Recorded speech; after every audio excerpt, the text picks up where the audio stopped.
Mil gracias por venir, eso es lo primero de todo. Como sabéis, este es un evento que hemos organizado hoy aquí gracias a BenQ, que los tenemos por aquí. También mil gracias a ellos por permitirnos montar este tipo de cosas para la comunidad fotográfica, porque creo que es muy chulo. Llevamos unos cuantos con ellos y la verdad es que es un placer porque nos dejan hacer un poco lo que nos dé la gana, entonces es como muy divertido, ¿no? De hecho, lo de hoy es un poco eso, es algo muy divertido que hice hace bastante tiempo ya en un evento que se hizo aquí en Barcelona, en el Hospital de Sant Pau, hace varios años. Y fue una cosa muy espectacular que la verdad que funcionó muy bien, pero que creímos que podíamos mejorar un poco, ¿no? Y después lo hicimos otra vez en Madrid y también quedó muy bien, entonces tenía ganas de poder hacerlo aquí en Barcelona y BenQ nos ha dado la oportunidad de eso. Entonces os voy a explicar un poco lo que vamos a hacer hoy y después os explicaré un poquito sobre los beneficios de tener unos buenos monitores y después ya nos pondremos con la parte técnica de lo que vamos a hacer hoy, ¿vale? La idea de hoy es un poco trabajar esto, es intentar conseguir ese objetivo, ¿vale? Esa es la foto que vamos a crear hoy. Evidentemente esta foto tiene una parte de retoque que no vamos a poder hacer aquí en directo, pero por lo demás básicamente vamos a crear o ver cómo se crea este efecto. Pensar que lo que estáis viendo aquí es el agua que está dentro de un globo de agua en el momento que este globo deja de existir, ¿no? Entonces el agua tiene esa estructura que se mantiene durante una fracción de segundo y esa fracción de segundo es la que nosotros congelamos con la cámara, ¿no? Ese es un poco el objetivo. Esta foto concretamente fue hecha, como la veis aquí, con LEDs, que es como vamos a hacer hoy, porque este evento, al tener gente delante, sería muy complicado hacerlo por congelación de destello, que es la mejor forma de hacer este tipo de cosas. Porque al hacerlo por congelación de destello, luego os explicaré un poco las diferencias, pero básicamente tenemos más precisión y más luz, y nos permite ciertos resultados que sean un poco mejores que los que vamos a conseguir hoy. Pero el tema de hacerlo con LED surgió de la oportunidad esta del evento que os comento hace unos años, creo que hace 3 o 4 años, y la idea era que, claro, para poder hacerlo con flashes necesitaríamos una sala totalmente oscura y en silencio. Entonces, porque trabajaríamos con disparadores de sonido, trabajaríamos solo con flash, y no podemos tener contaminación ambiental porque movería una serie de historias técnicas, ¿no? Entonces, hacerlo con público es harto complicado. De hecho, todo esto salió de la primera vez que se me ocurrió. No es mío, es de un fotógrafo americano, no recuerdo el nombre ahora mismo, lo he mencionado en un millón de ocasiones, pero ahora mismo no recuerdo. Tim Tadder se llama. El fotógrafo americano Tim Tadder hizo algo muy parecido a esto y lo hizo hace bastante tiempo, hace como igual 10 años. Y entonces a mí me llegó a través de un suscriptor de YouTube que me preguntó cómo ha hecho este tío esto, ¿no? Cómo se puede hacer esto. Y se me ocurrió la idea de crear un vídeo de YouTube para explicar cómo hacerlo y tuvo bastante éxito. Entonces de ahí salió que Olympus nos pidiese hacerlo y toda la movida, ¿no? Entonces es algo que he explicado en multitud de ocasiones, en masterclass, etcétera, no con este look exacto, pero la misma teoría aplica. Porque al fin y al cabo lo que tenemos aquí es una congelación de partículas. Y eso es lo que es divertido e importante, porque lo que haremos hoy es muy divertido, sobre todo tirarle agua a una modelo siempre mola, pero la realidad es que nos aplica la técnica para hacer cualquier cosa en la que queramos congelar partículas. Y es algo que yo utilizo mucho en mi fotografía profesional, cuando hago cosas de producto que piden algo fuera de lo normal, fuera de ese fondo blanco, ese fondo con textura, etcétera, que es lo más típico que te piden.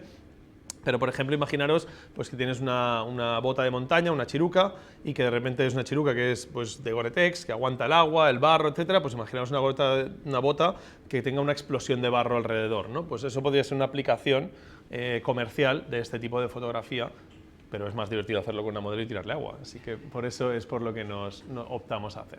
Vale, entonces, esto lo que va a haber es una parte primera teórica, en la que os voy a explicar un poco el cómo, el por qué, de dónde viene la tecnología, por qué podemos conseguirlo, por qué no, qué formas tenemos de conseguirlo, y después nos pondremos a tirarle agua a la modelo, ¿vale? Que en este caso es Fanny, que es nuestra modelo de Canarias, que está aquí esta semana, que es un amor de mujer y aguanta lo que le eches, incluso globos de agua.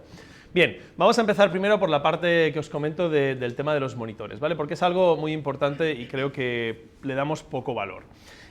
Para mí, el monitor fue quizá una de las cosas en las que más he tardado en invertir, porque para que os hagáis una idea, yo he tenido monitores por calibración de hardware antes. Este año me he pasado a los monitores BenQ porque sinceramente BenQ hace relativamente poco que está en este mercado, pero ha entrado muy fuerte y con unos monitores que tienen la mejor relación calidad-precio con diferencia. Hasta ahora teníais otras marcas, pero valen cerca del doble de lo que vale un BenQ equivalente. Entonces, en este caso hemos entrado muy fuerte esta marca en el mercado fotográfico y la gama de producto que tenéis es esa que veis ahí. Luego, si queréis, os explico un poco por encima de ello. Pero lo más importante es por qué necesitáis un buen monitor. Principalmente hay dos razones. La primera razón es la que todos habéis oído hablar un millón de veces, que es el hecho de que cuando retocamos, si no podemos ver los colores reales que estamos retocando, tomamos decisiones erróneas, tomamos decisiones basadas en lo que vemos, porque al fin y al cabo somos humanos y nos basamos en nuestra visión. Entonces, si lo que estamos viendo es una imagen alterada de lo que tenemos, lo que nosotros hacemos es corregirla, pero como partimos de una base errónea, acabamos en un resultado erróneo, ¿vale? Ese es el primer paso. Esa es la primera razón o la más generalista que hay. Evidentemente muchos dicen, ¿para qué voy a tener yo un monitor calibrado si después el destino, si la meto en redes, se la mando a un cliente o lo que sea, no va a verlo en un monitor calibrado? ¿Por qué yo necesito tenerlo calibrado si él no lo va a tener calibrado y no lo va a ver igual? La respuesta es muy sencilla, ¿sí? Es porque al menos cuando sale de tu casa el archivo está bien. A partir de ahí, el problema no es tuyo, ¿sí? Entonces derivamos el problema. Por ejemplo, cuando nosotros mandamos una portada de una revista o de un DVD y se van a hacer, por ejemplo, como tengo alguna portada de revista, en la que se han impreso 750.000 copias en Alemania. 750.000, que ahí es nada, ¿no? Pues bien, esa impresión, cuando se hicieron las pruebas de impresión en imprenta, no salía como el cliente había visto en mi ordenador y como el cliente había visto en la sesión. No salía como querían que saliese. Y el cliente me llama y me dice, oye, los colores están mal, el azul no es azul, es cian. Y le dije, perdona, el azul es azul. No hay la más mínima duda porque mi equipo está calibrado y de mi casa sale azul.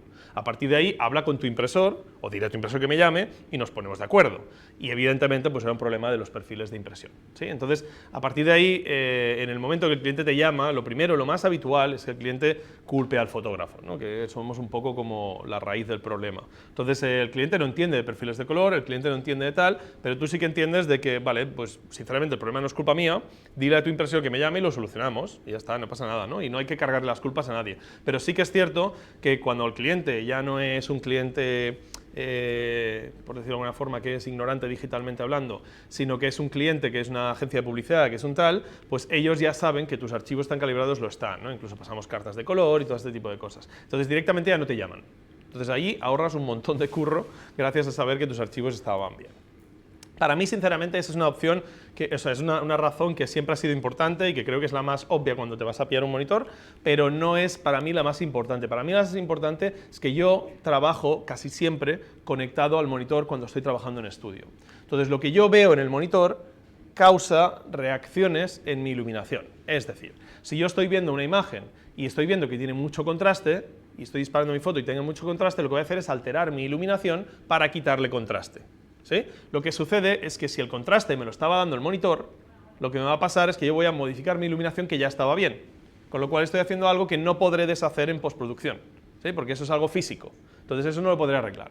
Tener un buen monitor, a nivel sobre todo de contrastes y luminosidades, nos ayuda a que la iluminación que estamos haciendo da el resultado que estamos viendo en pantalla, con lo cual podemos hacer correcciones en base a eso, basándonos en lo que estamos viendo, con lo cual tenemos una mayor capacidad de recrear la iluminación que queríamos obtener, ¿vale? Esas para mí son las dos opciones. En BenQ lo que tenemos, la característica principal de la gama SW, que es la de monitores para fotógrafos, es que son monitores con calibración por hardware, ¿vale? Todo monitor, casi todo monitor, mejor dicho, porque los de los portátiles no, pero casi todo monitor externo es calibrable, pero casi todo monitor externo es calibrable por software. Eso quiere decir que nuestro ordenador le va a mandar por el cable qué color debería mostrar y el monitor lo va a intentar interpretar, ¿sí?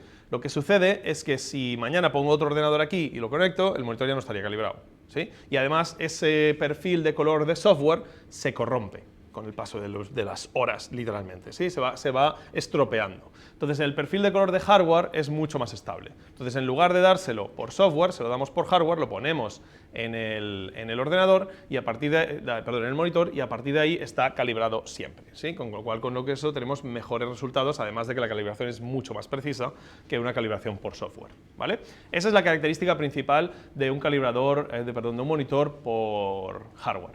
Luego hay un par de cosas que hay que tener en cuenta a la hora de elegir monitor, porque ¿cuántos de vosotros tenéis un monitor calibrado? Tenéis 5 de unos 25 por ahí, 6 de unos 25 por ahí que estáis aquí.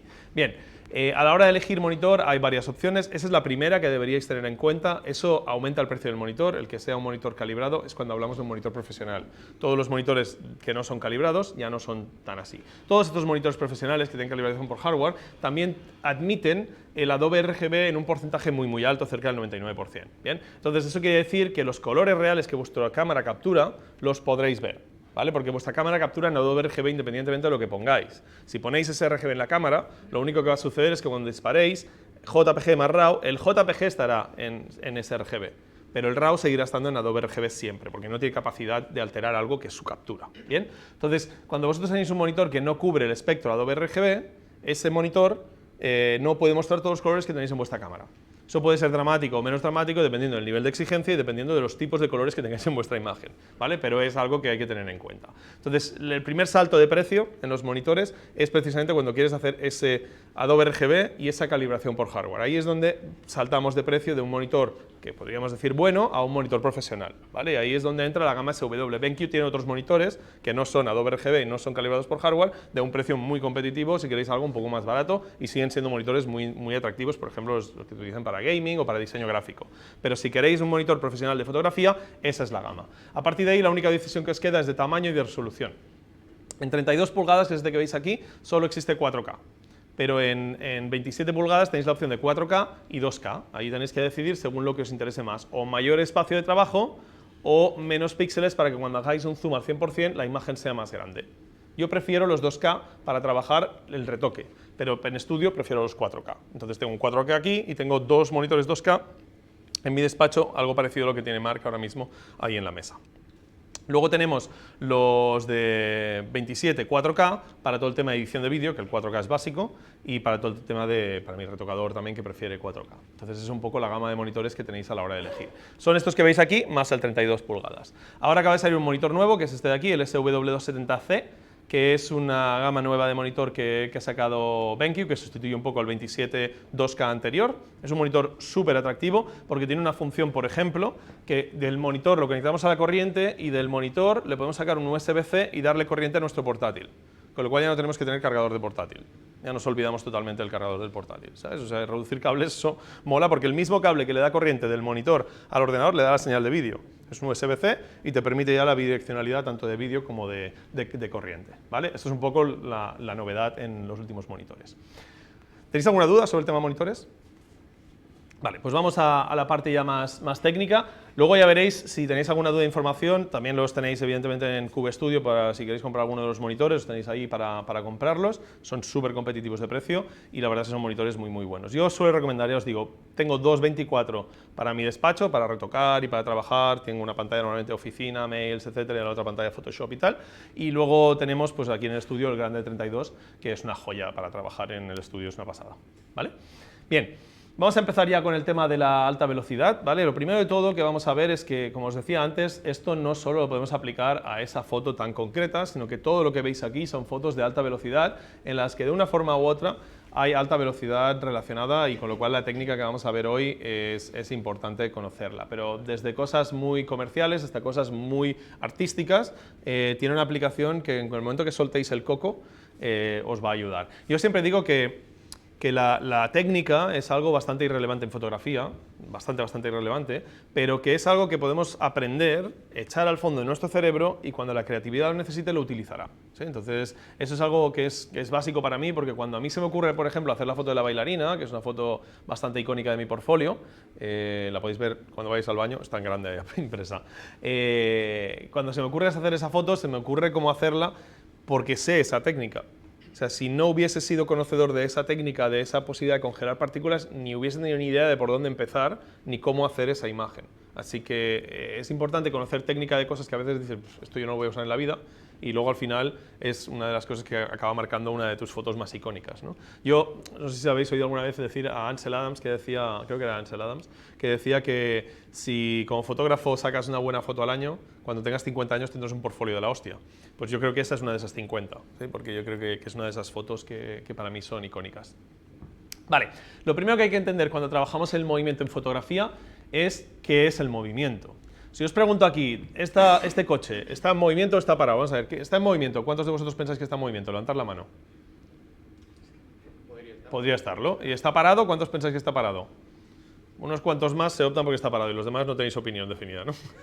Bueno, es lo que bien habéis dicho. Podría estar parado, podría estar en movimiento. La gracia del asunto es que el fotógrafo es el que decide lo que el espectador percibe. Y esa es la magia de la fotografía. Eso es lo que nosotros tenemos como poder, como herramienta, la capacidad que tenemos de manipular con todas las letras y con todo lo mal que suena decir manipular en estos tiempos, pero la capacidad que tenemos de manipular al espectador.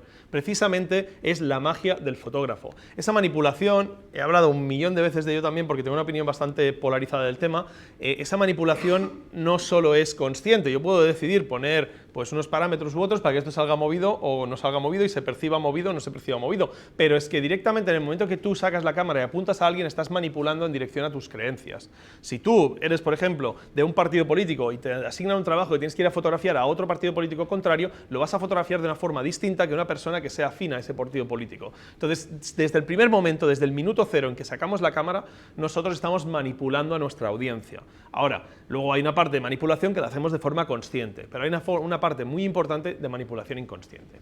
Bien, como buenos manipuladores que somos, al final lo que tenemos que entender es que el movimiento no existe en sí. De hecho, el mundo no existe en movimiento, el mundo no es una película, el mundo es una sección de instantes, es una sucesión de instantes muy pequeños. Y por eso nuestra cámara, que no es más que una herramienta, no es una caja mágica, tiene la capacidad de mostrarlos congelados. Si no existiese, la cámara no podría inventárselo. ¿Sí? No tiene esa capacidad de magia. Entonces, la vida, lo que tenemos que entender es que si vais un poco de vídeo, sabéis que cuando vemos un vídeo a 25 frames por segundo, lo vemos como en continuo. Pero si lo pones a 12, lo ves como saltos. ¿Sí? Y si lo pones a 200, lo ves como que el movimiento es raro. ¿Sí? Entonces, eso es lo que pasa, es que nuestro cerebro, esas fracciones de imágenes, las procesa de una forma u otra. Pues el mundo es lo mismo, lo que pasa es que hay la leche de frames por segundo. ¿Sí? Entonces, lo que pasa es que hay tantos frames por segundo que no somos capaces de procesarlo congelado. ¿Sí? Pero al fin y al cabo, en todo momento hay congelación, en un momento preciso u otro. ¿Vale? Entonces, lo que nosotros podemos hacer en fotografía es o bien congelar el movimiento o bien mostrar el movimiento. Ambas opciones son válidas y aquí ya es una decisión creativa del fotógrafo, del creador de contenido. No se trata de que haya un correcto y un incorrecto, ni remotamente, se trata más bien de eso. Bien, ¿cómo lo hacemos? Pues fijaros, la congelación en fotografía lo podemos resumir en que congelamos en fotografía cuando el sensor recibe exposición durante menos tiempo del que lleva al sujeto que estamos fotografiando desplazarse por el sensor. Vale, lo intento simplificar un poco. Si tengo un sensor que es como mi mano, y yo tengo luz solo en el momento que algo que está cayendo a esta velocidad, disparo solo durante un momento que esto no llega a moverse, va a salir congelado. En cambio, si dejo el obturador abierto durante más tiempo, como para que esto baje un poco más, va a salir el movimiento desde el principio hasta el fin de lo que dura el obturador. ¿Sí? Es decir, repito, congelamos en fotografía cuando el sensor recibe exposición durante menos tiempo que el que lleva al sujeto a desplazarse. ¿Sí? Bien, si os fijáis aquí en este ejemplo, podemos tener lluvia congelada o podemos tener lluvia en movimiento. ¿Cuál es mejor? Subjetividad artística, le llamamos a esto, ¿no? Subjetividad artística es que, al fin y al cabo, yo digo que a mí me gusta más esto y ahí se acaba la discusión. ¿Sí? Si yo digo, no, congelado queda mejor porque me gusta más, se acaba la discusión. Son una de las cosas que yo siempre hablo con mis alumnos cuando hacemos cursos o con las revisiones fotográficas y tal. Si yo os pregunto, ¿por qué la foto está sobreexpuesta? Porque yo la quería así, se acabó, no hay más discusión. Ahora, porque me dejé los parámetros puestos, perfecto, podemos mejorarlo. Pero si es voluntario y consciente, está perfecto en fotografía. Bien. Si nosotros nos vamos a ver cómo podemos congelar, tenemos dos formas de congelar. Tenemos la primera, que es la más sencilla, que aprendemos todos cuando nos compramos una cámara, que es la congelación por obturación. Es decir, podemos exponer el sensor durante cortos periodos de tiempo mediante la velocidad de obturación, es decir, ese parámetro S que tenemos en las cámaras. La mayoría de las cámaras llegan a 1.8000, aunque parece que la industria se emperra en que la mayoría llegan a 1.4000 a partir de ahora, no sé por qué, pero hasta ahora el mundo llegamos a 1.8000 normalmente, lo cual permite llegar a congelar la mayoría de situaciones, pero evidentemente no todas. Para que os hagáis una idea, si queremos congelar una bala o un proyectil de una pistola, necesitamos una velocidad de alrededor de 1 partido por 50.000. ¿Sí? Así que, técnicamente, hablando de fotografía en cámaras que llegan a 1.8000, es imposible congelar una bala. Pero en cambio hemos visto fotos de balas congeladas. Entonces, coño, ¿cómo puede ser eso? Porque hay otras formas de congelación. ¿Bien? Como veis aquí en estos dos ejemplos, tenemos movimiento, en este caso además de movimiento un fotomontaje, no se ve en la pantalla el de esto, pero tenemos además de movimiento pues un fotomontaje, pero tenemos un movimiento muy claro de un esquiador que está haciendo la voltereta y en este caso tenemos un movimiento muy claro de un surfista que está haciendo un salto. Pero ambos están congelados. Yo podría haber hecho la foto del esquiador, en lugar de haber hecho una ráfaga y montarlas, podría haber hecho una foto que el esquiador saliese en todo el proceso dejando el obturador más lento y hubiese tenido, como hemos visto en la diapositiva de antes, un pequeño fantasmita que iba pasando de un lado al otro y eso hubiese mostrado movimiento. Fijaros que una de las cosas más curiosas de esta parte de fotografía es que cuando queremos mostrar movimiento tendemos a congelar el movimiento. O sea, cuando queremos dar la sensación de que algo se está moviendo, lo congelamos. ¿Por qué? Porque es algo que nuestros ojos no son capaces de ver. Nuestros ojos no pueden congelar, con lo cual sorprende más. Entonces aquí estamos viendo que este tío está en movimiento, porque lo vemos, o este surfista, porque desde luego levitar no levita. Entonces estamos viendo que está en movimiento, pero en cambio lo tenemos congelado. ¿Sí? Entonces, la técnica de mostrar el movimiento en la foto, a veces no tiene por qué percibirse como mejor que la técnica de congelar el movimiento. Es decir, no porque el movimiento sea muy rápido y lo mostremos, vamos a dar una sensación de mayor movimiento en nuestra audiencia, sino casi al contrario. Fijaros en fotos de alta velocidad, motos, coches, siempre son barridos en los que el sujeto sale congelado, lo que movemos es el fondo, para que haya una percepción de que no está parado como el coche que os enseñé en la primera, ¿sí? En el momento que tenemos el fondo movido, el sujeto está congelado pero se percibe movimiento, pero estamos congelando el movimiento. ¿Sí? Si lo hiciésemos al revés no se percibiría tanto movimiento. La típica foto de una estación de tren en que todo está estático y el tren está pasando y está borroso.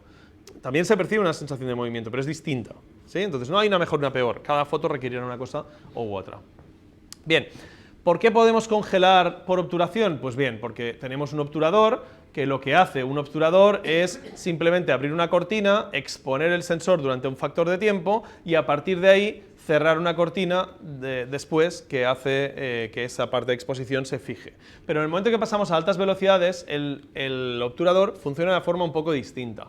En lugar de abrirse de golpe y dar el sensor 100% expuesto, lo que hace es barrer el sensor entre las dos cortinas. Y eso lo hace por una limitación tecnológica. Si los que estáis aquí, que lleváis más años en fotografía que yo, os acordáis que las cámaras analógicas llegaban como mucho en ocasiones a 125 de velocidad y de ahí no se podía pasar. Pues es porque no habían encontrado la forma de resolver esa limitación. Entonces, claro, no tenían la capacidad de hacer esto con las cortinas. Bien, lo que hacemos cuando pasamos por encima de la velocidad de sincronización es que abrimos la primera cortina empezando a dejar expuesto el frame, pero a la vez vamos cerrando la segunda y vamos barriendo de forma que cada parte se queda expuesta durante el tiempo que le hemos pedido inicialmente a nuestra cámara, por ejemplo, 1 partido por 8000. El problema es, ¿por qué se hace así? El problema es porque ninguna cortina es capaz de bajar contra la gravedad en una fracción de segundo tan pequeña como 1 partido por 8000. O sea, físicamente es imposible, no es imposible, pero es imposible en el formato cámara que tenemos. Tendríamos que poner un brazo hidráulico, ¿sí? Que le metiésemos ahí un pelotazo para que bajase contra la gravedad a esa velocidad. Y eso no cabe en una cámara, sino pesaría un poco, ¿sabes? Entonces, lo que hicieron es inventar esta solución para poder permitir que, a pesar de que la bajada de la cortina sigue yendo a esa velocidad de 1/200, que es más o menos la velocidad que baja la cortina, la de arriba empieza a cerrar y tenemos expuesta cada parte del sensor durante esa fracción de segundo. Cuando hablamos de fracciones de segundo muy pequeñas, eso nos sigue congelando la imagen, ¿sí? Pero cuando empezamos a trabajar con flash, eso nos supone un problema, con flash o con cualquier luz de destello, ¿sí? ¿Por qué? Porque normalmente si trabajamos así, en estudio, por ejemplo, a 1/200, disparamos nuestro flash en este punto, y lo que obtenemos es luz en todo el sensor. Pero si disparamos nuestro flash en este punto, solo tenemos iluminada esa fracción de segundo. Y el resto nos queda el famoso efecto cortinilla, que veis en una foto con sombras negras arriba y abajo. ¿Sí? ¿Lo tenemos? Vale. Trabajando en luz continua esto no nos pasa, con lo cual hoy no nos va a afectar, ¿sí? Hoy vamos a congelar por obturador. Es más, hoy vamos a congelar con obturador electrónico, que luego os explico. Bien. ¿Cómo funciona un flash? De forma muy resumida y muy rápida, porque esto es un coñazo imposible, y si queréis indagar más en esto, os metéis en johnhernandez.education, que es mi plataforma de formación online, que muchos de los que estáis aquí sois miembros y los que nos estáis viendo en YouTube también. Esa plataforma tenéis cursos que os explican esto con todo detalle, en horas y horas de contenido, que os lo dejarán clarísimo. Pero ahora aquí, en 10 minutos, es imposible que os lo explique al 100%. Pero lo que me interesa es que entendáis cómo funciona el destello de un flash, porque los flashes nos permiten congelar independientemente que trabajemos en una obturación de 40 segundos. ¿Vale? Os explico. Un destello de flash lo que hace básicamente es crear una gráfica de iluminación. Todo lo que veis en azul en la gráfica es la cantidad de luz, ¿sí? Y la cantidad de luz de un flash no sale de golpe, sino que sale haciendo una gráfica entre tiempo y cantidad de energía. Aquí en este caso tenemos hacia arriba la energía y hacia la derecha el factor tiempo, ¿sí? Entonces, por ejemplo, os decía antes que un flash normal estándar a máxima potencia, como puede ser un Profoto B10, un B10 Plus, un B1X, otras marcas también, un Godox, etcétera, tiene un destello de alrededor de 1/300 de segundo. 1 partido por 300 de segundo es el tiempo que le lleva emitir toda esa luz que tiene que emitir el flash a máxima potencia. ¿Bien? Entonces, ¿qué pasa? Pues que ese tiempo que nos lleva de aquí hasta aquí es 1 partido por 300 de segundo, ¿sí? ese tiempo que tenemos luz, si nosotros tenemos una sala totalmente negra y oscura y encendemos la luz durante un segundo, solo mostraremos lo que sucede en ese segundo. El resto del tiempo estará negra la foto, ¿no? O sea, por ejemplo, si hago una foto en una sala totalmente oscura, no tengo ninguna fuente de luz, y disparo a 1 partido por 200 de segundo, la foto me sale negra. Y si disparo a 1 segundo de obturación, me sale negra. Y si disparo a 25 horas de obturación, me sale negra.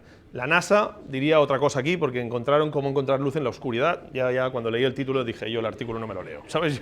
Yo ya paso, he tenido suficiente de esto. Pero es cierto que si no hay ninguna fuente de luz, cualquier mínima fuga de luz que podamos tener en la sala sería razón de exposición. Por ejemplo, si tengo el pequeño pivotito rojo de la cámara de seguridad, eso haría que esto no funcionase. Pero si tenemos realmente un cubo negro aislado de luz, esto sería así y no cambiaría nuestro tiempo de obturación, la exposición que sería negra en todos los casos. Si en ese tiempo de, digamos, 1 hora de exposición, yo disparo una luz durante una fracción de ese tiempo, voy a mostrar en el sensor lo que ha sucedido durante ese tiempo. Si tengo una bailarina saltando y disparo, por ejemplo, la luz del fluorescente, la enciendo y la dejo encendida durante 1 segundo y la vuelvo a cerrar y la bailarina estaba saltando, en 1 segundo la bailarina cae, con lo cual voy a verla desde que sube hasta que baja y voy a ver toda esa transición de movimiento en mi sensor, ¿sí? Luego hay un factor que si tenemos una exposición de 25 horas, esa fracción de tiempo no tendrá suficiente exposición como para representarse en el sensor, pero eso ya es otra cosa más complicada que viene en la clase de light painting, que ya haremos un día de estos. Pero en definitiva, lo que mostramos es el tiempo que tenemos de luz. Así que podríamos llegar a decir que nuestra capacidad de congelación es igual al tiempo en que hemos tenido luz durante nuestro obturador. ¿Sí, verdad? Que suene ya un poco más coherente. Imaginaos que soy un tío muy rápido y cuando tengo la posibilidad de encender y apagar las luces, le puedo dar en 1 partido por 200 de segundo. Imaginaos que soy capaz de encender y apagar en 1 partido por 200 de segundo. La velocidad de la luz lo permite, porque va cagando leches. Entonces, técnicamente sería posible. Lo que pasa es que mi tiempo de reacción para pensar, apaga, enciende, es más lento, mucho más lento el mío especialmente, que eso, ¿sí? Pero sí, lo del billete yo, o sea, no he tenido huevos en mi vida de coger el billete, ¿sabes? ni intentándolo. Pues el tema está en que ese tiempo que nosotros tenemos de luz es el que lo va a definir, con lo cual si yo fuese capaz de encenderla y apagarla en 1 partido por 200, podría congelar cualquier cosa que fuese más lenta que 1/200 de velocidad, ¿verdad? Eso es congelar por destello. Vamos a extrapolarlo en lugar del fluorescente a un flash. Cuando yo disparo el flash dispara y hemos dicho que un profoto de estos a máxima potencia tiene un destello de 1 partido por 300. Pues la capacidad de congelación de ese flash es de 1 partido por 300. ¿Sí? Ahora, hemos dicho que con la cámara podemos congelar hasta 8000. ¿Qué sentido tiene congelar a 1/300? Pues bien, la gracia es que los flashes, sobre todo los que son IGBT, que es esta tecnología más moderna que permite el TTL y el HSS y toda esta hostia, a medida que vas bajando la potencia del flash, va acortando el tiempo de destello. Con lo cual, cuando estamos a potencias muy bajas, tenemos tiempos de destellos de 1/10.000, de 1/9000, etc. ¿Sí? Con lo cual, esos tiempos de destello son muy rápidos, o al menos tan rápidos como los de obturación. ¿Sí? La diferencia es que lo hacemos con luz artificial y no con la luz disponible. Con lo cual, podemos crear cosas diferentes. Además, si tenemos flashes muy especiales, incluso flashes de laboratorio, podemos llegar a destellos de 1/100.000. Y con esos flashes de laboratorio, con destellos de 1/100.000, se hacen las fotos de congelar balas. ¿Sí? Tampoco hay que irse mucho más lejos. Con un speedlight puedes llegar a tener un destello de 1/25.000. O sea, cuidado, que ya es una velocidad, porque un speedlight funciona por esa tecnología que os digo, que cada vez es más rápido, y como tienen potencias muy pequeñas, cuando lo bajas mucho de potencia, tiene un 0,2 vatios de potencia y eso lo emite en 1/25.000, porque tiene que emitir muy poquita luz.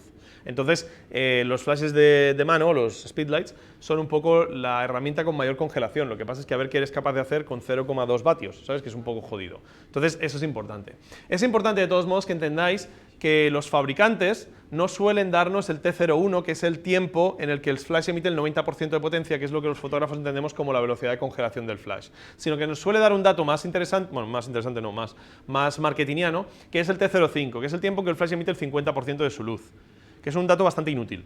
Es bastante inútil, pero queda muy bien en las cajas. ¿Sí? Entonces los fabricantes lo ponen porque queda muy chulo y el tema es que no sé quién fue el que empezó Es como los números guía también, número guía de otra gilipollez de la fotografía. Pues el tema está en que alguien empezó poniendo ese número en las cajas y la competencia, claro, es que tú te ibas a comprar un flash a una tienda y decías, oye, deme usted un flash de 1.8000. Y te decía, mira, este pone aquí en la caja 1.8000 y el otro pone en la caja 1.2000. No, me llevo el de 1.8000 y al final eran iguales. ¿Sabes? Lo que pasa es que uno te ponía el T05 y el otro el T01, con lo cual al final todos han acabado poniendo el T05 y los fotógrafos que nos den, básicamente. ¿Sí? Entonces, hay que intentar indagar a preguntarles el T01, que es lo que realmente nos importa. Fijaros que hay cosas muy bestias, ¿eh? Hay flashes que se anuncian con T05 de 1 partido por 19.000 de potencia, incluso en Profoto, por ejemplo.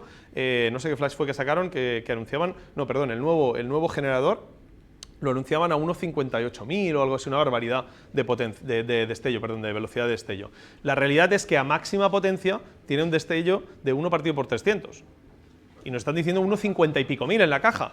Y dices, hostia, igual hay una diferencia ahí relevante que tendría que saberla. Sí que es cierto que cuando te vas a la ficha de producto y ves las especificaciones, te ponen los T01 de máxima potencia también. Y te va a decir que el T01 es de 1.300, pero el T05 es de 1.1200 a máxima potencia, y te va a decir que a mínima potencia es de 1.60.000 el T05, que sería un 1.20.000 T01. O sea, al final es un montón de información que no necesitamos y que nos dan porque se han entrado en una guerra los fabricantes a nivel de marketing de su producto que les obliga a poner eso. ¿Sí? Entonces, al final ahí es un poco como los fotógrafos de boda, ¿no? Yo doy 800 fotos, yo doy 1200, ahora todos damos 1200 y no era necesario, ¿no? Pues eso es un poquito la misma historia.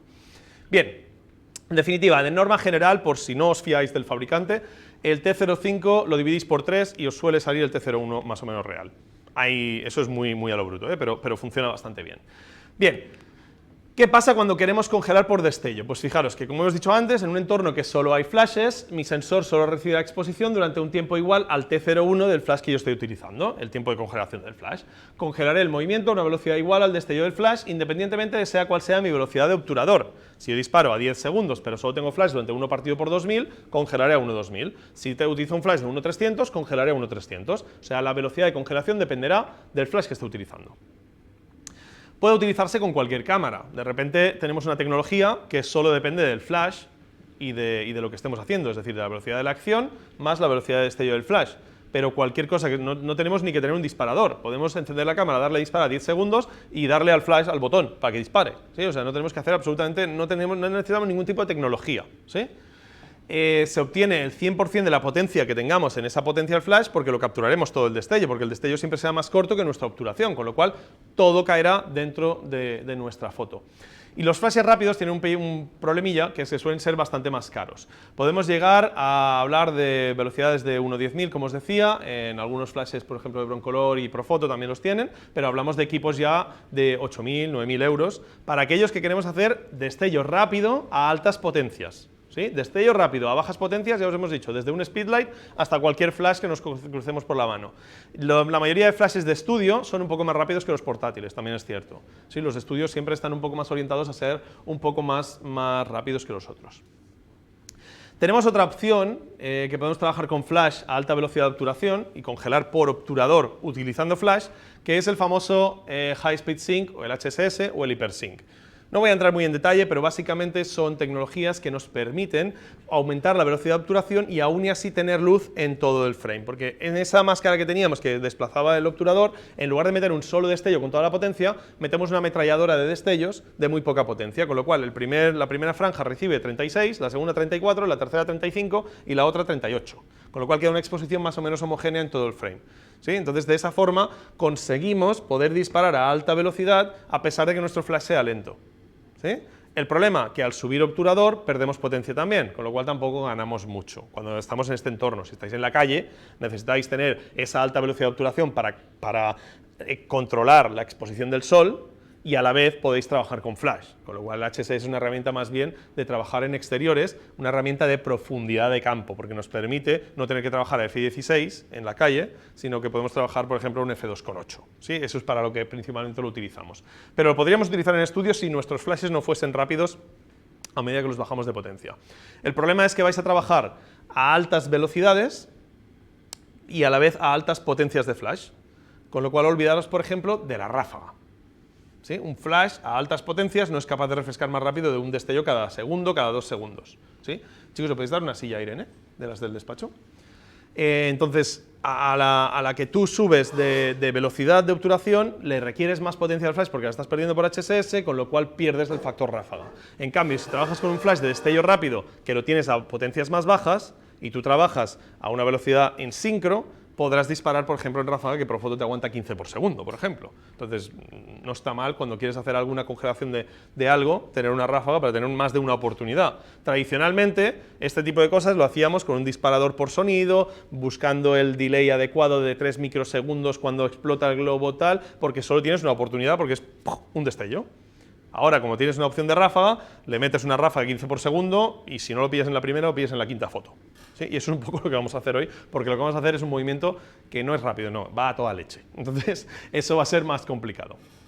Bien, al fin y al cabo, tenemos la opción de congelar por obturación o tenemos la opción de congelar por destello. Esas son las dos opciones que tenemos. En este caso, hoy congelaremos por obturación, es decir, vamos a congelar por exposición del sensor, ¿sí? Es decir, por la barrita esa que pasa por delante del sensor.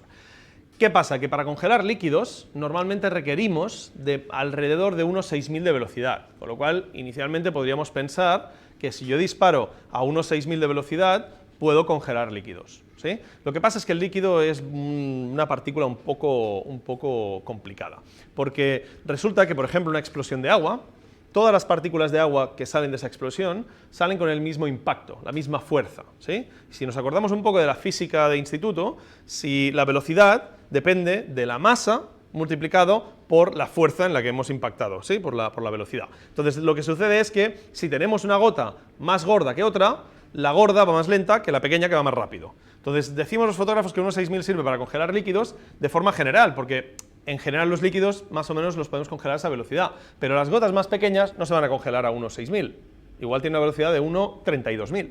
Entonces, ¿qué pasa? Que si queremos realmente congelar líquidos de buena forma, tenemos que irnos por encima de velocidades. Y resulta que hemos dicho que la mayoría de cámaras capan a 1.8000.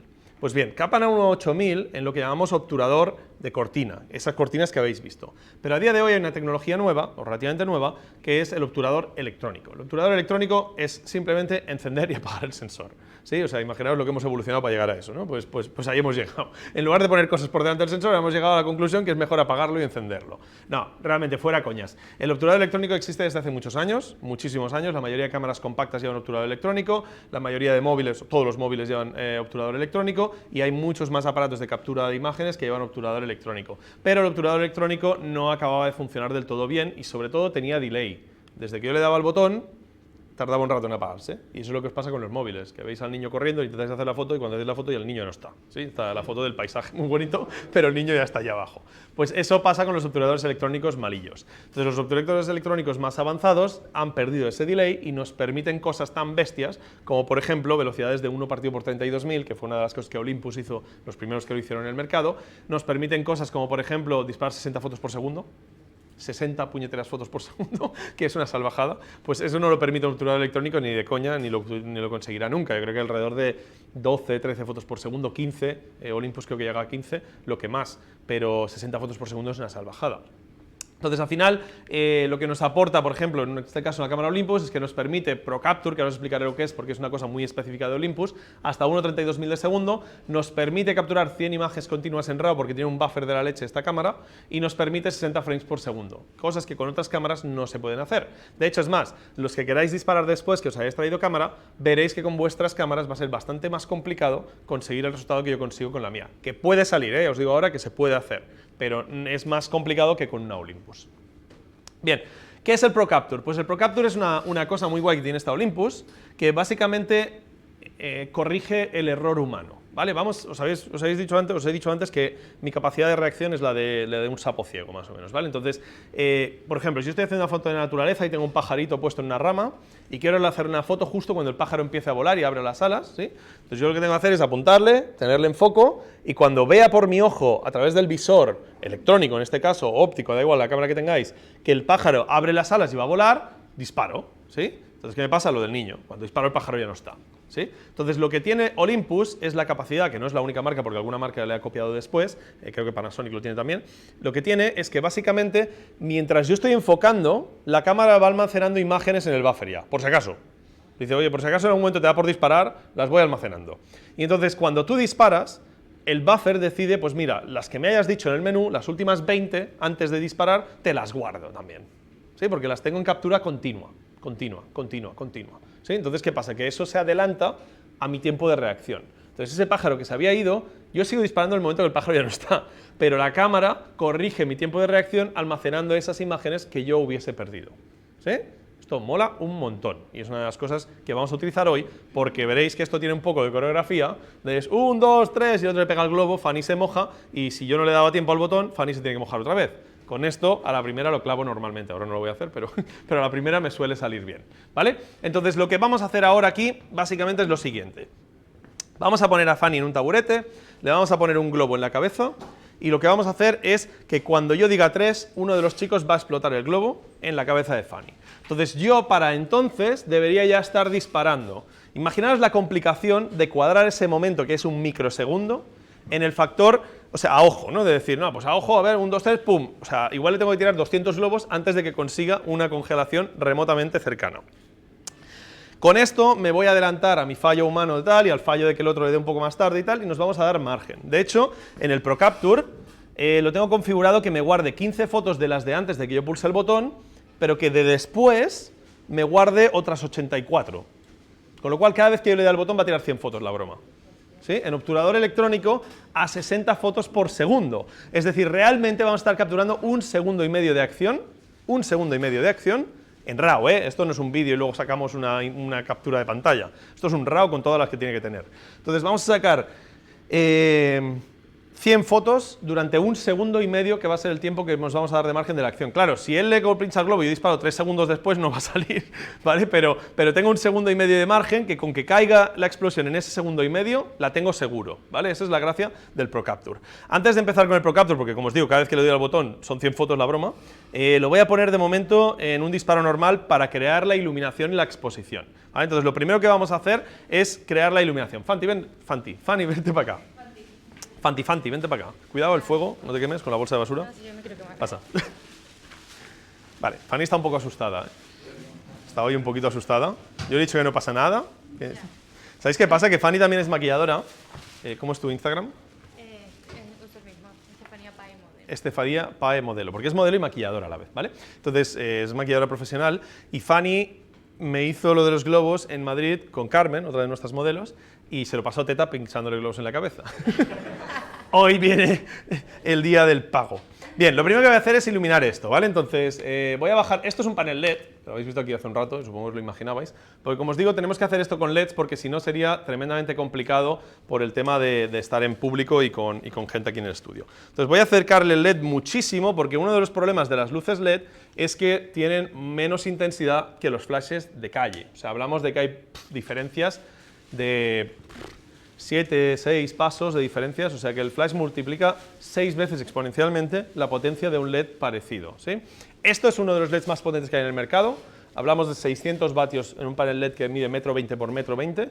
Es una de las cosas más bestias que hay. Cuando lo veáis vais a decir, hostia, ¿cómo puede ser que haya poca luz? Comparado con un flash, no es nada, ¿vale? Entonces, esto lo vamos a poner muy cerca, precisamente porque de esta forma la ley inversa al cuadrado me permitirá tener el máximo de luz. Cada vez que duplique la distancia de Fanny al modificador, o en este caso a la fuente de luz, voy a perder 2 pasos.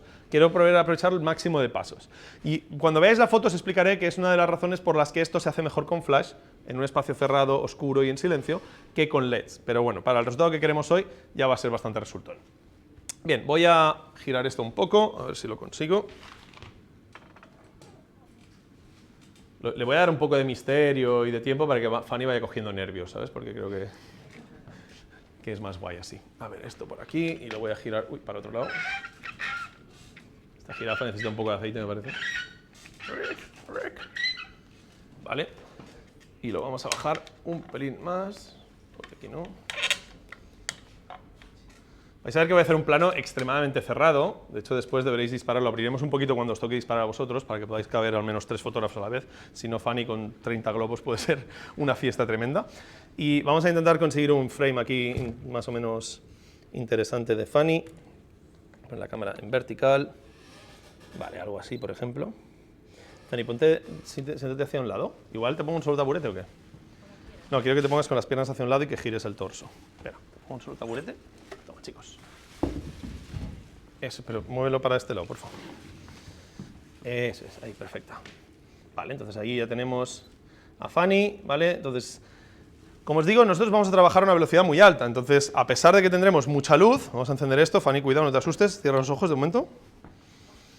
No los has cerrado, ¿no? David, dame una toalla por aquí, que voy a dejar esto perdido en ciclo. Vale, sí, no te preocupes, tu ojo se tiene que ir adaptando, ¿vale? Pero poco a poco se irá adaptando, pero tú cierra los ojos si quieres de momento hasta que te adaptes ahí. Ves abriéndoles poco a poco y te vas adaptando. Entonces, evidentemente ahora tengo muchísima luz, ¿vale? Lo primero que voy a hacer es ver si técnicamente tengo la conexión al ordenador y todas estas cosas bien.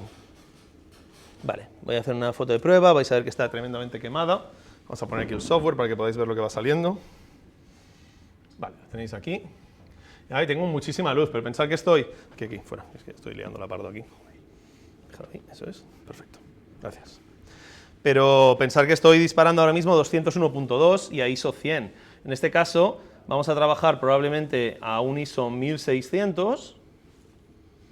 Voy a trabajar a un F4 para tener un poco más de profundidad de campo, que es una de las claves de trabajar con ¿cómo se llama esto? Con congelación. Ahora os explico un segundo por qué. Y voy a trabajar con obturador electrónico, como hemos dicho. Y voy a trabajar, entonces, cuando paso obturador electrónico, me permite pasar de esos 8000, me permite pasar hasta, por ejemplo, 32.000. ¿Sí? Ahora mismo estoy a 32.000, voy a bajar a 2,2, por ejemplo, para que lo veáis. Pero veis, ahora esta foto que no ha hecho ruido, esa foto ha sido una foto con obturador electrónico. Y fijaros la poca luz que me queda. ¿Sí? Tengo muy poquita luz ya, porque evidentemente el tema está en que la cantidad de luz que estoy capturando a 1.32.000 es muy poca, ¿sí? Porque le doy muy poco margen de tiempo. ¿Bien? Vale. Ahora que ya voy viendo que la luz la tengo en su sitio y que la cosa va quedando como yo quiero que quede, lo que voy a hacer es ayudar a esta luz a tener pues, un look un poco distinto, ¿vale? Lo que os decía, perdón, del tema de la profundidad de campo sobre la congelación. Cuando nosotros vemos una cosa que se mueve, lo que vemos es algo que se ve borroso, ¿verdad? Cuando vemos algo desenfocado, vemos algo que se ve borroso. Con lo cual, el desenfoque y el movimiento tienen muchas cosas en común, ¿sí? Aunque normalmente el desenfoque es más redondo o más circular y el movimiento es más vertical, ¿sí? Aún y así, si yo le hago una foto a una lluvia y la desenfoco, va a parecer que se está moviendo, no que esté congelada. Por mucho que esté disparando a 8000 de velocidad, si está fuera de foco, no se va a ver congelada, ¿bien? Entonces, la profundidad de campo juega un papel tremendo, ¿vale? Un papel tremendísimo, porque la profundidad de campo me permite que más gotas de las que están sucediendo salgan enfocadas, con lo cual, cuantas más gotas estén enfocadas, más sensación de congelación voy a tener en mi imagen. En este caso, como trabajamos con LED y estamos trabajando a mucha velocidad para poder congelar esas partículas, pero a cambio perdemos mucha luz, tengo que abrir diafragma. Entonces, como mucho, me va a permitir trabajar esto a F4, más o menos. A F4, con un 90 milímetros a esta distancia, tengo bastante poca profundidad de campo. Entonces, ¿qué va a pasar? Que no va a ser una foto tan espectacular de congelación como sería hecha con flash a un F22, trabajando a 10 segundos de obturación con un destello de flash muy potente de 1000 vatios que le metería a la modelo. La vez que yo lo he hecho con flash es esto, que es como realmente lo hice la primera vez para ver cómo lo hacía Tim Tadder. Lo hice con 1, 2, 3, 4, 5 cabezas de 500 vatios, es decir, había 2500 vatios de luz metidos en la sala. Esto no son 600 comparados con esos 2500, no son los mismos tipos de vatios, ¿sí? Porque los vatios en el consumo, y el consumo del flash es muy poco comparado con la energía en lúmenes que da, ¿sí? Es mucho más eficiente, ¿vale? Entonces es muchísima más luz de lo que tendremos hoy. Hoy vamos a meter 600 de este panel, tenemos dos paneles pequeños de, creo que son de 34 cada uno, o sea, otros 50, 60, 70 vatios más ahí, y luego tenemos otro LED de 300 vatios. Estamos metiendo casi 1000 vatios LED, que es una auténtica salvajada, pero ni mucho menos se acerca a lo que es en flash. Pensar que 1000 vatios flash os daría perfectamente bastante más luz, ¿vale? No sé exactamente los números. Vale, voy a intentar levantar esto. También tenéis mala fe, habéis dejado los globos en agua porque ha reventado uno ahí dentro y se están ahí congelando los globos. Si no los metían en agua, por la fricción, no. Por la fricción. Bueno, es complicado todo esto del nivel de logística. No creáis que esto es cosa fácil. Vale, vamos a meter este LED, por ejemplo, y lo voy a meter en un look muy típico que utilizamos para los beauties. Simplemente voy a meterlo aquí muy cerquita y la voy a iluminar desde abajo hacia arriba para ayudar a esa luz que tenía. ¿Me lo enciendes a tope, por favor? Cuidado, Fanny, con la luz. Vale, esa es un poquito menos que la otra. Vale, entonces ahora ya empiezo a tener una foto. Mírame recta, Fanny. empiezo a tener una foto un poquito más, con más compensada de luz arriba y abajo, que antes la tenía pues como luz desde un ángulo, pero el otro me quedaba, a ver si tengo el ratón en algún sitio, aquí. Antes la tenía pues bastante más oscura, ¿sí? Entonces de esta forma tengo ya un poco más compensada. Aún así acabaremos de regular la luz. Vamos a colocar esas luces de atrás. Una de las características principales a la hora de trabajar partículas es que las partículas, en este caso el agua sobre todo o el humo, no son visibles a menos que las retroilumines, porque son transparentes. Entonces, si tú iluminas algo desde delante transparente, no se ve tanto como si iluminas desde atrás. Entonces, siempre tenemos que intentar ponerle algo de luz de contra para ayudar a esas partículas a que se vean mejor. Entonces, en este caso vamos a colocar, David nos va a colocar ahí un par de LEDs más, lo más cerca que pueda de ella, sin que corran riesgo de mojarse, pero un poco cerca de ella, para poder aportarle esa luz desde atrás, y eso nos va a ayudar a iluminar. ¿Tenéis alguna pregunta del tema de iluminación? Estas no molestan porque están atrás. ¿Te has puesto talco en el huevo? ¿Has puesto talco al final? Sí. Vale. Bien. Entonces ahora aquí, si lo comparamos con la otra que hemos hecho, vale, ahí me salen en plano, David, tienes que levantarlas un poco, más que nada acercarlas. Yo creo que si las acercas bastante y las subes un pelín. Gira cuidado que le das, David. David, te has metido demasiado, ahora estás totalmente fuera de plano. Vuelve donde estabas y levántalas hacia arriba.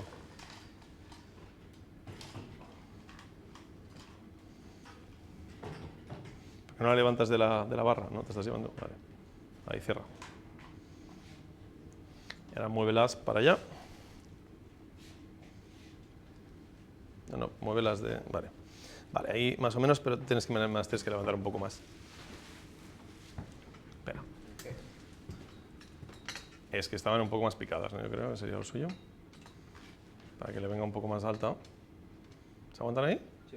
Venga, pues eso ya nos debería funcionar mejor. Vamos a ver ahora, David, sal de ahí. Intenta quedarte muy recta, ¿vale, Fanny? Porque tengo muy poco margen de... Eso es.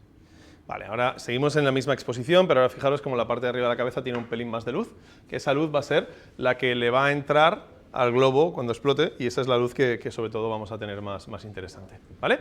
Bien, ahora ya tenemos esto expuesto y ahora ya sería cuestión de acabar de definir los parámetros que queremos.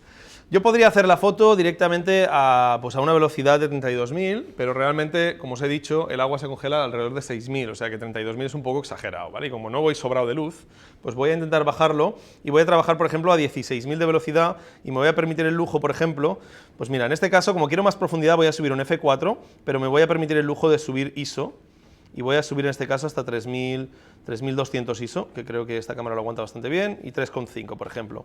A nivel de exposición, aquí estamos bastante bien, esto ya es atractivo a nivel de exposición, y a partir de aquí lo siguiente sería hacer la explosión del globo. ¿Bien? ¿Lo tenemos más o menos claro? Vale, entonces, cosas varias, ¿vale? Evidentemente este tipo de foto donde tenemos una calota, etcétera, requiere Photoshop, ¿vale? Evidentemente ahora a Fanny parece un caracono y se le nota la calva, pero todo esto lo arreglaremos en postproducción. Ya os he dicho antes que en esta imagen la postproducción es básica.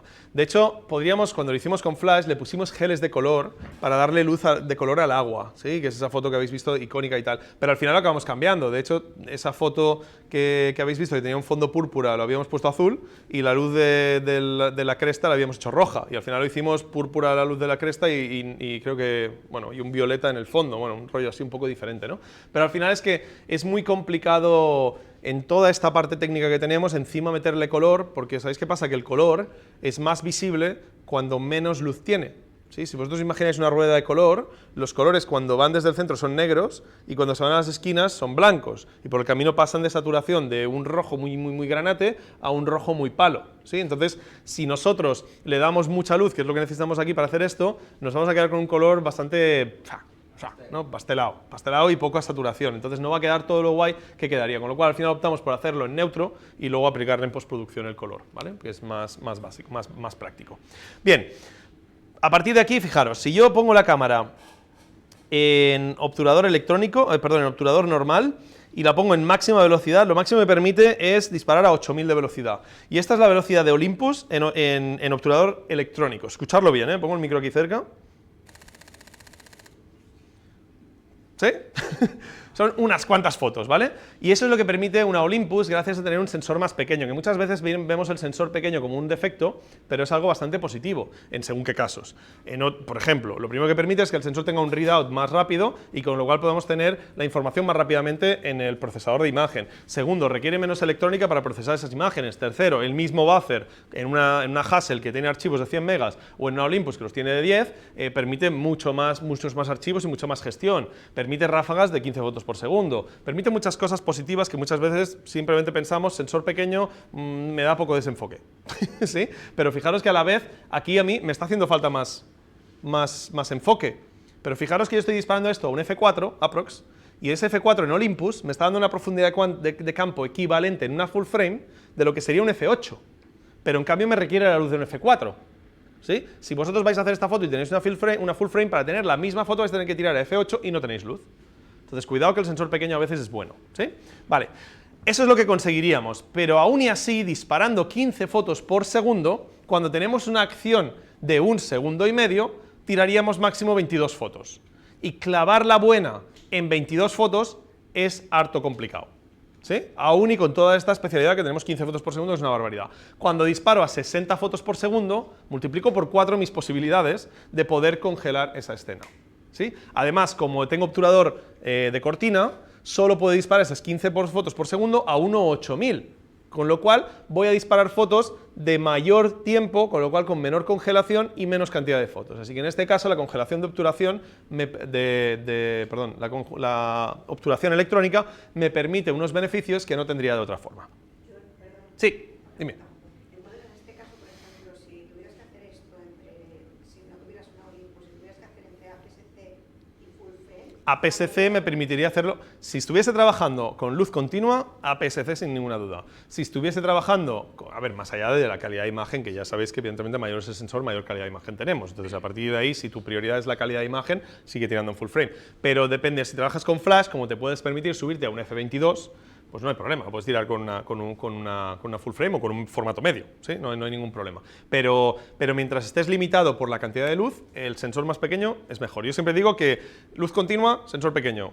Luz flash, sensor grande, ¿sí? Eso va un poco atado de la mano. Se llevan muy bien los sensores pequeños con la luz continua. Vale, entonces vamos allá. Voy a cambiar esto al efecto del Pro Capture. Lo vamos a subir a 16.000, 3,5.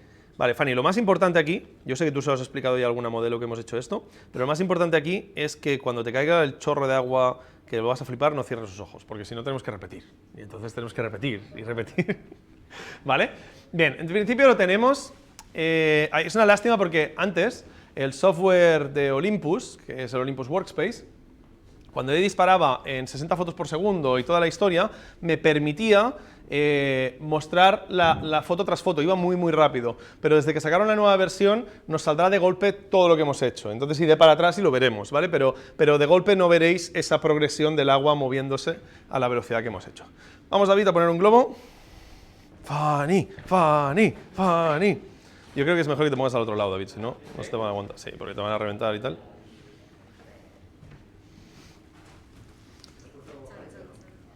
Podríamos incluso ganar un poquito más de luz acercándole las luces un poquito más porque tenemos margen, ¿eh? O sea, si os fijáis aquí no me salen en plano, podríamos acercarlas un poquito más. Pero bueno, vamos a hacerlo así, que nos demos un poco más de margen. Una vez Fanny esté bien colocada con el globo, entonces lo que haremos es reencuadrar para que ese globo esté bien bonito y atractivo. Vamos a intentar no colgar demasiado por delante, ¿vale? Esto tiene su técnica, pero pensar que un globo básicamente explota como le da la gana. O sea, no hay un patrón aquí del que podamos fiarnos, sino que hace un poco lo que le da la gana. ¿Se aguanta, no? Con el talco. Vale, perfecto. ¿Puedes cerrarle un poco el cuello o está complicado? Pensar que... No, hombre, no te va a avisar, si te avisa. Te va a pinchar. En los próximos 7 segundos te va a pinchar. Tú quita la mano ahí, Fanny, déjalo a él. Antes de que lo pinche. Sí, porque una de las cosas que le pasa a estos globos es que explotan con facilidad. Cuidado, se cae de arriba. Sí, es muy complicado porque resbalan por todos lados. Todo esto es un trabajo bastante elaborado. Está muy por delante, yo creo, pero bueno, vamos a probarlo a ver qué sale. Total, yo me lo paso bien mojándola. Ahora no te muevas 1 milímetro, Fanny. Espérate ahí un segundo, no te muevas, David. Te aviso, ¿eh? Espera un segundo. Vale, 3, 2, 1, dale. ¿Estás bien? Lo peor ya ha pasado. Vale, vamos a ver qué ha pasado aquí. Yo le he dado un poco tarde, me da a mí, así que igual no lo he cogido. Sí, sí que lo he cogido. Si os fijáis, ahí han empezado a entrar las primeras. Incluso a 60 fotos por segundo, vais a ver que es posible que hayamos perdido ese momento exacto de la explosión. Pero fijaros lo entretenido que es el cómo el agua evoluciona, ¿no? Y ahora vamos a analizarlo por aquí. Darle una toalla, por favor. Vale. Pero ahora vamos a ver un poco la evolución de lo que hemos tenido aquí. Creo que esta debería ser la última. No, aún está cargando más. Es lo que os digo, es una barbaridad. Ya sale el botón y salen un mogollón de fotos. De momento llevamos 39 fotos de esta ráfaga. Aquí está Fanny con la cara de me cago en...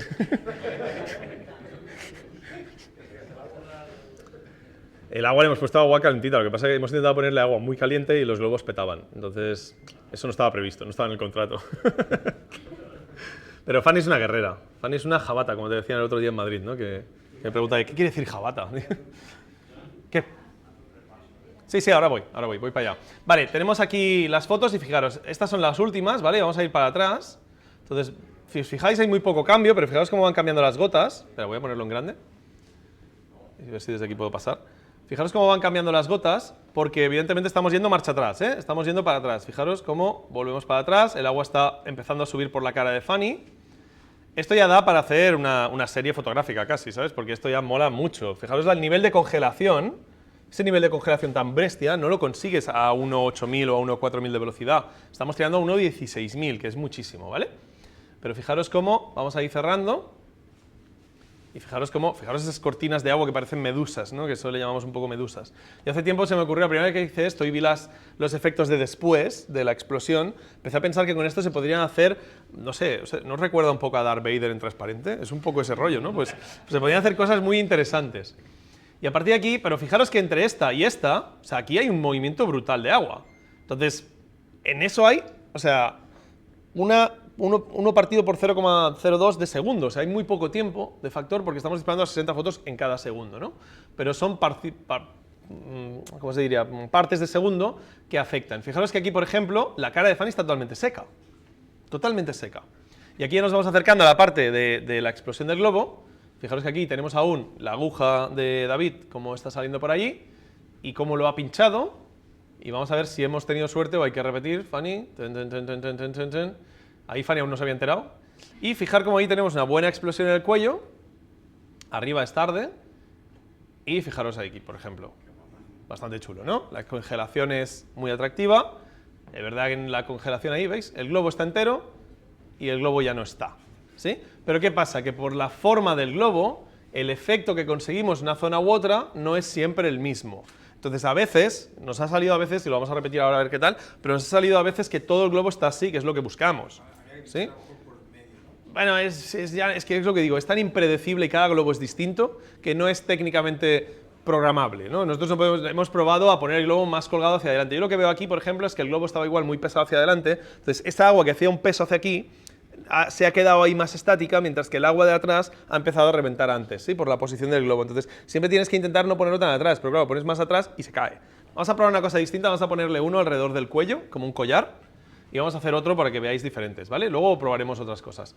Pero, bueno, perdón, y si voy para atrás, evidentemente, a partir de ahí ya el globo está entero y lo único que veis es la aguja bajando, ¿vale? Pero ese es un poco el objetivo que buscamos. ¿Veis la explosión? Y a partir de ahí la evolución de esa explosión. Fanny reaccionando. Por suerte Fanny también tiene el tiempo de reacción igual que yo, con lo cual ha cerrado los ojos pero tarde, con lo cual no es un problema. Y ahí Fanny está diciendo que fría está el agua. Se te ve en la cara, Fanny, se te ve en la cara, cariño. Venga, pues vamos allá, vamos a intentar hacer otro, ahora en el cuello, para que veáis otro look, porque esto tiene muchas posibilidades, esto se puede hacer un montón de cosas. ¿Lo puedes poner todo por detrás, David, que cuelgue por los dos lados hacia atrás?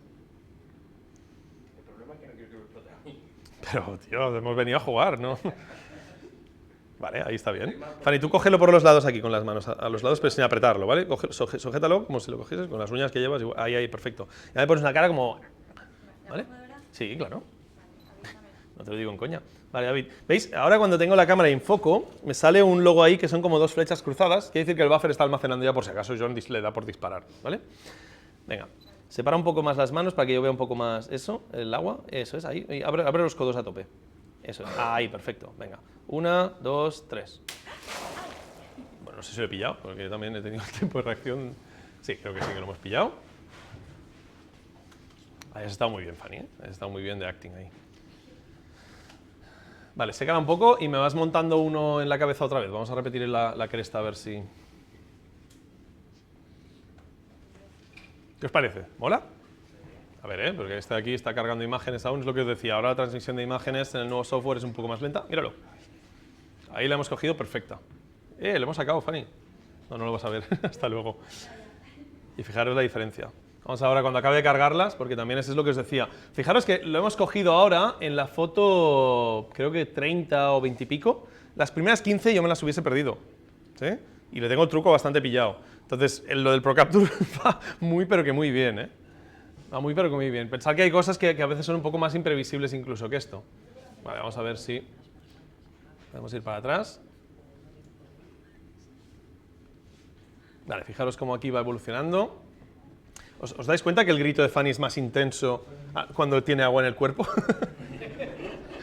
Mira, pero esta es bonita, mira, parece un vestidito, un collar o una cosa así. Es muy chula esta. Lo que pasa es que aquí, como tenía esto apretado contra el cuello, el globo se ha quedado en el cuello. Se requeriría Photoshop para eliminarlo, para clonarlo. Pero en el momento que tenemos, mira, esta es guay y esta es perfecto, y creo que incluso una más. Ahí está, perfecto. Y ahí, fijaros, la explosión del globo de lado a lado. ¿Sí? Pues esta de aquí, por ejemplo, sería la foto ideal, la foto perfecta. ¿Mola? Venga, vamos a hacer otra, que me he venido arriba ahora y ya esto empieza a molar. ¿Cómo estás tú de frío? Bien congelada, ¿no? No colguéis tanto por delante porque la parte de delante no explota después. Si no, David, un poco de cinta, ¿o qué? ¿Le ponemos debajo en la cresta un poco de cinta? Sí. Un poco de cinta. ¿Qué? ¿No lo explotará la cinta? No, la cinta, bueno, no creo, no sé. Total, sí, total es por mojarte, o sea, una cosa u otra, mientras te mojes. Hemos forrado el beauty porque como es como un caldero, el agua entraría y se acumularía, entonces sería peligroso. Pero estos trastos se pueden mojar. Estos LEDs son resistentes al agua. ¿Lo tenéis? Sí. Venga, pues. El pincho. Venga, mírame, ponte bonita. Sonríe un poquito. 1, 2, 3. ¡No! Cuando pasa esto, hemos tirado 100 fotos para nada. Espera, que ahora tenemos que esperar que la cámara cargue, transfiera las imágenes. Eso lleva unos segundos. Tú, Fanny, no te muevas. Tiene el cuello muy bajo. Igual si lo podemos subir un poco, David. Cuidado, Fanny, que te va a reventar, como hagas según qué cosas. Mientras esperamos que la cámara transmita. Vale, creo que ya ha acabado. Es que a David le da miedo pinchar a Fanny, ¿sabes? Ya ha perforado algún cráneo que otro. Vale, ¿vamos allá? Vale, 1, 2, 3. Ahora hemos mojado. Oye, ¿qué ha sido eso? Corta el micro que empieza David a reírse y ya nos censura en internet. Bueno, vamos a ver qué tal. Es que David tiene una forma de reírse muy divertida.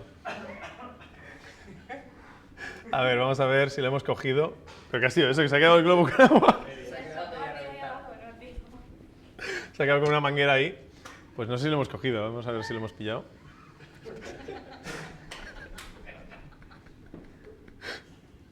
Vamos a ver si lo hemos cogido. ¡Sí! Bueno, no estoy tan seguro. Espérate. Es que han saltado varios de golpe. Ya le tengo el truco pillado a esto, pero creo que sí que la tenemos, ¿eh? El collar no ha reventado. Vale, otra que el collar no ha reventado. Venga, la última ya. Y les dejo disparar a ellos, que también se lo van a pasar bien. ¿Cuántos quedan ahí? Hay más en el otro cubo, ¿no? Creo que tenemos más en el otro cubo. Mira, esto ha quedado muy interesante. Mira, que parece una cobra ahí encima de la cabeza. Me parece una palmerita. Mira, es que es perfecta, tío. Ha quedado perfecta, Fanny. No, pero esto lo que haríamos es Photoshop con la foto del anterior que hemos hecho la primera vez y le cogeríamos el cuello ahí, porque sacarlas todas perfectas es muy complicado. Venga, vamos una más y si no sale ya os dejo disparar a vosotros. Pero vamos, yo creo que ha salido bastante bien ya.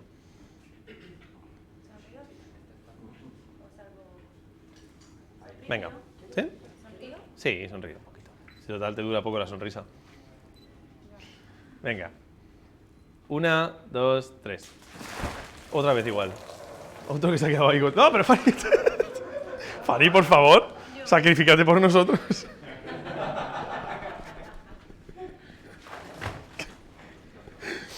Bueno, a ver qué ha quedado aquí. Está entrando. Bueno, no, el cuello no habrá reventado. Pero es que hay mucha presión en el cuello y la explosión no permite que el globo vaya. Pero bueno, yo creo que con lo que teníamos antes, lo de ahora, podremos montar una buena. Así que os voy a dejar disparar ya a vosotros, que os lo vais a pasar bien. A ver, ahí. Sí, mira, ahí está. Ah, pues mira, justo veis aquí. Hemos pasado de esta a esta. Y la de en medio, algo entre medio hubiese sido lo ideal. ¿Sí? Entonces, como veis, no es fácil, ¿sí? Pero, de todos modos, fijaros que... Bueno, mira, la que has liado aquí, Fanny. La que has liado aquí en un momento. Madre mía, el globo tirando agua ahí a lo loco, ¿sabes? No, pero ya veréis, os voy a buscar las dos que yo elegiría para montar, que creo que funcionarían muy bien, porque antes hemos sacado una muy atractiva. No sé si era en este globo, creo que era el otro. A ver si llego a ello. ¿Tenéis alguna pregunta mientras tanto? Sí, a nivel de iluminación, ha sido que ella reciba cuanta más luz. En este caso sí, en este caso no hay una iluminación creativa porque no tengo suficientes puntos de luz para poder hacer algo tan creativo en LED, en continua. En Flash elaboraría un esquema como lo haría con cualquier beauty, buscando la volumetría de la cara. ¿Me lo he pasado? Es que le he dado ahí unas cuantas veces y se ha quedado tonto el software. Pero le daría una volumetría adecuada para conseguir el resultado que quiero conseguir en la cara de la modelo. Cuando trabajo con luz continua y encima unas exigencias lumínicas tan exageradas, no tengo las herramientas para poder hacer nada mejor que esto. Pero sí que es cierto que es un poco plano, ¿no? Aún y así, tengo volumen en esa parte de la cara, ¿sí? Porque estoy rellenando desde un lateral y iluminando desde el otro y dejo esa parte como en sombra, lo cual le crea un poco de volumetría. Pero podría hacer cosas mejores, podría meter rim lights, podría trabajar un poco más. ¿Y usarías los mismos accesorios, tanto frente como atrás o adelante? Bueno, es que en LED igual no tenemos accesorios, ¿no? Pero por ejemplo, Flash. en Flash, un beauty clásico para mí en Flash suele ser... Espera, a ver que encuentre la foto. La dejo en pantalla y te explico esto. Esta, por ejemplo, es muy bonita. Vamos a marcar en azul. Y luego teníamos una de muy antes, que era la primera que hemos hecho, creo, que el collar había quedado niquelado, que era esta de aquí, ¿no? Entonces, si yo cojo estas dos fotos... Opala.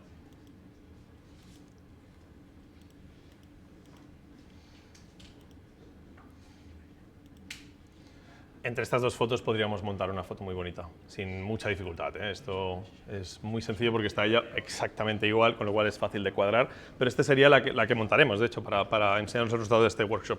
Pero lo que me decías, ¿qué modificadores utilizaría? Pues un esquema clásico para mí de beauty, con un esquema volumétrico en que tengas control, suele ser que suelo trabajar arriba con un beauty plata, a veces con panel de abeja, a veces no.